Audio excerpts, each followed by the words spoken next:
Una de la tarde con 33 minutos, ya 1:33. Vamos a conversar con el exministro de Salud, Abel Salinas. Acabamos de hablar con un exministro sobre el tema de seguridad ciudadana. Problemas importantísimos en el país, porque no podemos todo el tiempo distraernos en esta bronca de gallitos de pelea que hay en el Congreso y el Ejecutivo. Síganse mechando, mientras el país todavía tiene tropicones bastante grandes, seguridad, inseguridad, corrupción, problemas de salud, son temas fundamentales que hay que ver y veremos educación también, por supuesto, como de costumbre. Doctora Abel Salinas, gracias por estar acá. Bienvenido. Un placer estar acá esta mañana, José, y ciertamente yo creo que quienes hemos dedicado nuestras vidas a trabajar en algunos temas, como por ejemplo el tema de salud, sin lugar a dudas vemos con preocupación algunas noticias, algunas cosas que vemos en el día a día, con respecto a los servicios de salud, por ejemplo, ¿no? Sí, es verdad. Y lo peor es cuando parecen que estos temas, doctor, no fuesen de tamaña importancia, y lo son. Más de 4.000 casos de varicela se han registrado en lo que va del año. Yo pensé que estos temas, con los procesos de vacunación y demás, estábamos hablando de temas del olvido, de enfermedades de hace... ¿Cuántas décadas, doctor, tendríamos que haber dicho adiós a estos temas? Sí, definitivamente no hay mejor estrategia preventiva, sanitaria preventiva, que las vacunaciones. Después del agua y el lavado de manos, la utilización de las vacunas, por ejemplo, es fundamental para prevenir una enorme cantidad de enfermedades infectocontagiosas. Entre esas, por ejemplo, varicela, por ejemplo, sarampión, que felizmente yo diría que el Perú nos ha tocado en el tema de sarampión bastante bien vacunados a nuestra población, de forma tal que a pesar que algunos países alrededor, Estados Unidos, inclusive Venezuela, Brasil, etcétera, Colombia, y ya hay casos también en el sur de Argentina, etcétera, nosotros hemos podido controlar el tema de sarampión. Sin embargo, hay otras enfermedades que vienen más rezagadas. En el caso particular, por ejemplo, de varicela, la vacuna data recién del año pasado. Me cabe la satisfacción de haber introducido esa vacuna en el calendario nacional recién en el 2018 en el Perú, lo cual definitivamente me cae la satisfacción, pero tampoco es ningún orgullo decir que en el Perú recién en el año... ¿En otros países del continente hace cuánto estaba eso? Hay más de 10 o 12, 15 años que ya la vacuna contra varicela existe en los calendarios nacionales de muchos países. De manera que yo recuerdo haber trabajado este tema desde que estaba en la Sociedad Peruana de Pediatría como presidente de la sociedad. Trabajábamos y nos preocupábamos mucho por una enfermedad que, si bien es cierto, en la mayoría de casos suele ser benigna, no está exenta de tener complicaciones, complicaciones graves que pueden llevar a los niños a las hospitalizaciones, que pueden llevar a nuestros niños a las unidades de cuidados intensivos y lamentablemente también llevarlos a la muerte. ¿Y por qué seguimos con estas enfermedades en el país, doctor? ¿Qué está pasando? ¿Por qué hay algunas enfermedades? Por ejemplo, hace mucho que no escucho, gracias a Dios, casos de polio, por ejemplo, ¿no? Parece que está muy bien atacada el problema de la enfermedad, y eso me alegra. Pero cuando escucho de enfermedades que escuchaba pues hace tantos años, tantas décadas atrás, ¿por qué no logramos terminar con esto? Sí, ciertamente. Yo creo que lo primero que querría decir es que respecto a las vacunas, que es como decíamos al principio, es una de las intervenciones más efectivas. Si nosotros trabajáramos con agua limpia, saludable, corriente, y trabajáramos con vacunas, así tuviéramos una autoridad sanitaria dedicada así de pleno en las vacunas, probablemente tendríamos menos enfermedades, eso es cierto. En el caso particular de varicela, siempre hay un periodo en el que se alcanzan vacunar a todas las poblaciones que quisiéramos vacunar. Cabe mencionar que en el caso de varicela, el año pasado, empezamos a vacunar a partir del año de edad y hasta los 2 años. Este año 2019 hasta los 3 años. Y así podremos ir incrementando el grupo de niños vacunados. El grupo más afectado son los menores de 10, 11 años de edad, ahí está el grupo más grande, y progresivamente debemos alcanzar vacunarlos a todos ese grupo y por lo tanto finalmente prevenir esta enfermedad.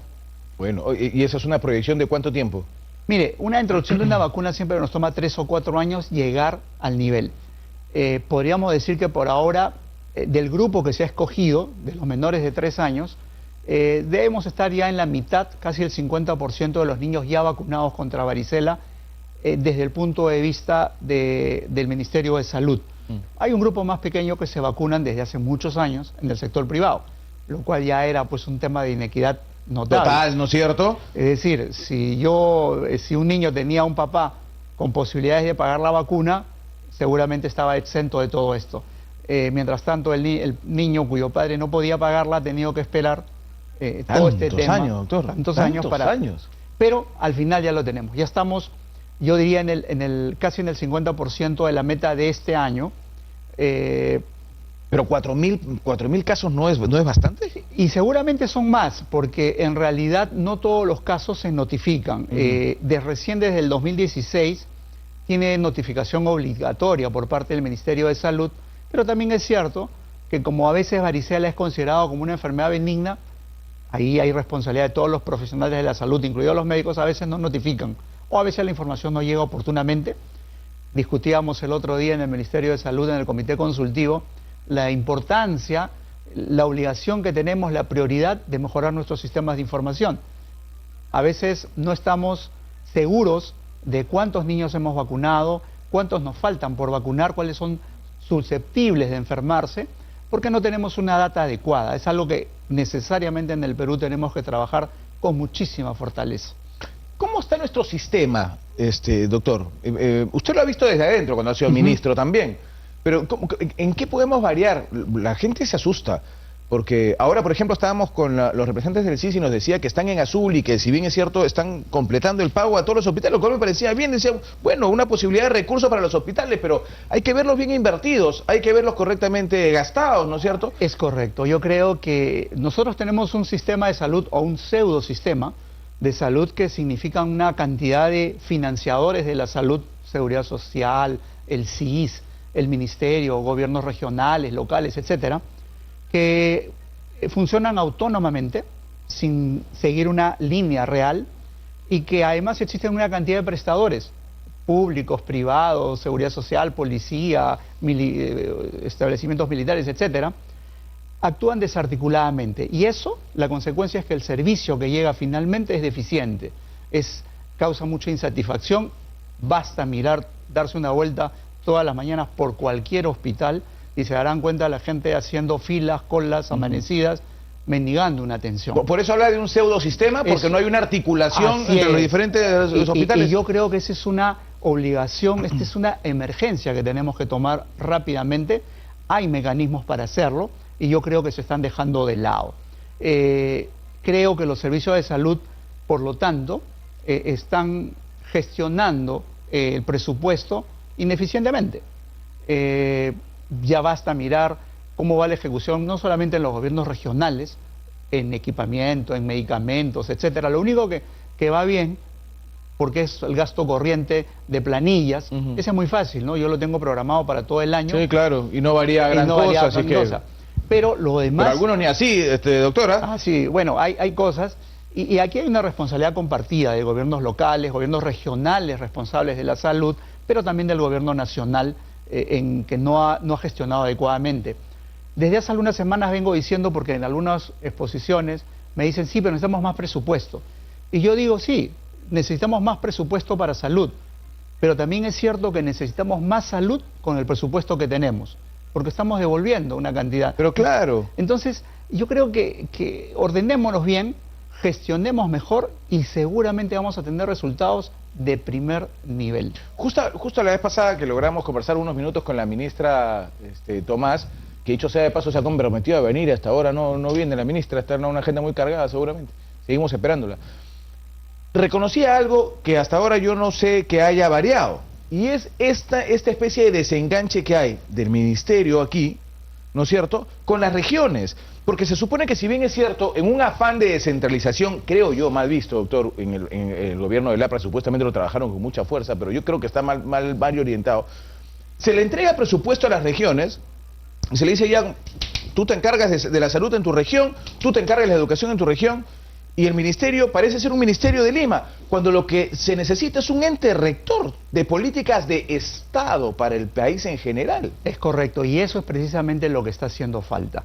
Yo creo que la descentralización puede tener varias dificultades o posibilidades de mejora, pero también es cierto que el gobierno nacional abandonamos ese acompañamiento que era necesario en esa transferencia de funciones y facultades y de presupuestos, por ejemplo, a las regiones. O sea, era evidente que hace falta un acompañamiento. Pero yo creo que la rectoría del MINSA se puede dar, hay normas nuevas desde el Congreso de la República de este año, 2019, y además, lo que decíamos al principio, si no miramos diferente el sistema de salud, no lo organizamos, no lo articulamos a través de la gestión del financiamiento, a través de una red informática correcta de salud digital, no solamente de historias clínicas electrónicas, eso es un POSIT en un tablero. O sea, son muchas más cosas más que se podrían hacer, pero que necesitamos hacerlas urgentemente para poder decir, esto es una política de mediano plazo, ni siquiera de largo plazo, de mediano plazo, porque el largo plazo es para que lo haga otro. El mediano plazo es una política seria, donde podemos poner resultados a 3, 4 o 5 años y que seguro cambiarían la imagen de nuestros servicios de salud y sobre todo la atención final, que es el ciudadano. Pero cuando hablamos de estas cosas, suelen ser lo primero que nos dicen, sí, pero para eso necesita un presupuesto importante. Claro, para todos se necesita un presupuesto importante cuando inviertes de tu presupuesto, pero si vemos que hay un 29% de ejecución presupuestaria en los ministerios, ¿de qué presupuesto importante estamos hablando? Así es, por ejemplo en el tema de medicamentos, que es un tema vital para la salud, el tener un medicamento en nuestros establecimientos de salud públicos, que son más de 8.000, puede significar curarse o no curarse, vivir o no vivir.